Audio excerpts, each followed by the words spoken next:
ডিভোর্সের 25 বছর পর নিজের প্রাক্তন স্বামীকে নিজেই বৃদ্ধাশ্রমে দেখে চমকে গেলাম। কিছুই বুঝতে পারছিলাম না, এত বছর পর মানুষটাকে এইভাবে দেখতে হবে। তা একদমই অকল্পনীয় ছিল। লোকটা একপাশে গুটিসুটি হয়ে বসেছিল, দেখতে একদম অসহায় লাগছে। নিজের মধ্যেও সংকোচ হচ্ছে, যাবো কি যাব না। অনেকটা জড়তা নিয়ে লোকটার সামনে গিয়ে দাঁড়ালাম। সামনে গিয়ে দাঁড়ানোর পরও লোকটার ভিতরে কোনো পরিবর্তন হলো না। বুঝতে আমার এতটুকু অসুবিধা হলো না যে সামনে থাকা লোকটা চোখে দেখতে পায় না। 27 বছর আগে তার সাথে আমার পারিবারিকভাবে বিয়ে হয়েছিল। বেশ ভালোই কাটছিল আমাদের সংসার জীবন। যৌথ হওয়াতে সবাই একসাথেই থাকতাম। শান্ত স্বভাবের ছিলাম বলে সবার সাথেই আমার ভালো সম্পর্ক ছিল। আমাকে সবাই অনেক ভালোবাসতো। বিয়ে 2 বছর অতিক্রম হওয়ার পরেও যখন আমার সন্তান হচ্ছিল না, তখন আমার শ্বশুর শাশুড়ি বাড়ির লোকজন বিভিন্নভাবে আমাকে চাপ দিতে লাগলো একটা সন্তানের জন্য। তারপর অনেক ডাক্তার দেখালাম, অনেক রিপোর্ট করলাম। ডাক্তার দেখানোর পরে আমি জানতে পারি আমি কখনো মা হতে পারবো না। এরপর থেকেই শুরু হয় শ্বশুর বাড়িতে আমার উপর জঘন্য মানসিক যন্ত্রণা। তবুও নিশ্চুপ ছিলাম, কারণ আমার কাছে আমার ভালোবাসার মানুষটি ছিল।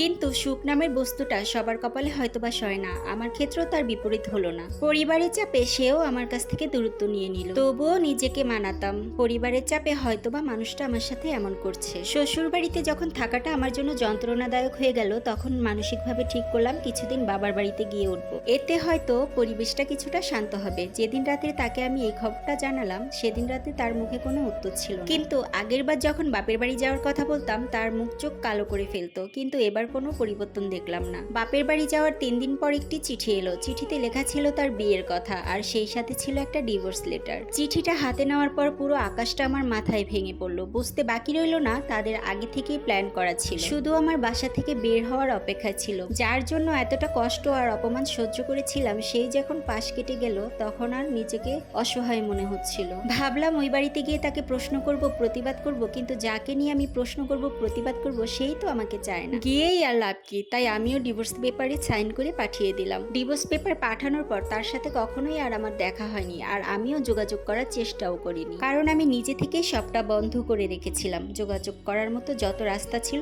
সব কিছুতে আমি তাকে ব্লক মেরে রেখেছিলাম। ক্ষণে ক্ষণে মনে হতো আমার মতো নিঃসন্তান স্বামী ত্যাগী নারীর এই পৃথিবীতে বেঁচে না থাকাটাই শ্রেয়। কিন্তু একটা সময় বুঝতে পেলাম নিজের জন্য না হলেও অন্যের জন্য বাঁচতে হবে। নিজের মতো ভুক্তভোগী নারীদের জন্য বাঁচতে হবে। বাঁচতে হবে ওই সকল পরিচয়হীন শিশুদের জন্য যারা পরিচয়হীন হয়ে বেঁচে আছে। পিছনে ফেলে আসা মানুষগুলোর প্রতি আর কোনো অভিযোগ রইল না। মনে মনে প্রতিজ্ঞা করলাম, যারা নিজেদের এই ত্রুটির জন্য পরিবারের কাছ থেকে আঘাতপ্রাপ্ত, অতীতকে ভুলে কঠোর পরিশ্রম করে একদিন নিজেকে প্রতিষ্ঠিত করলাম, স্থাপিত করলাম এতিমখানা, বৃদ্ধাশ্রম, বিধবা নারীদের জন্য বিভিন্ন রকমের কাজের ব্যবস্থা। আমার মতো যেসব নারী অবহেলিত, মানসিক আঘাতে জর্জরিত, তাদের জন্য কিছু করতে পারাটা নিজের কাছে অনেক সৌভাগ্যের মনে হলো। অনেকটা অসহায় আর অস্বাভাবিক লাগছিল তাকে।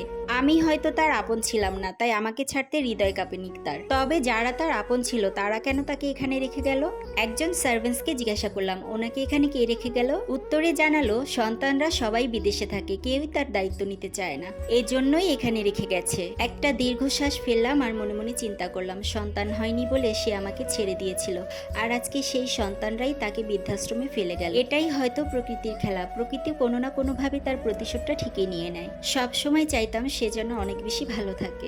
আচ্ছা, এই পরিস্থিতিটা যদি আমার না হয়ে তার হতো, আমি কি কখনো তাকে ছেড়ে চলে আসতে পারতাম? আমার মনে হয় আমি কখনোই তাকে ছেড়ে চলে আসতাম না, কারণ আমি তো তাকে অনেক বেশি ভালোবাসতাম। পৃথিবীতে কি সন্তানই সব? সৃষ্টিকর্তা যদি আমাকে সন্তান না দিয়ে থাকেন, তাহলে তো এখানে আমার কোনো হাত নেই। আচ্ছা, যাই হোক, এটা ছিল একটা গল্প। আমার কাছে গল্পটা ভালো লেগেছিল, তাই আপনাদের সাথে আমি শেয়ার করলাম। গল্পটা কেমন লেগেছে সবাই কমেন্টে জানাবেন। আল্লাহ হাফিজ।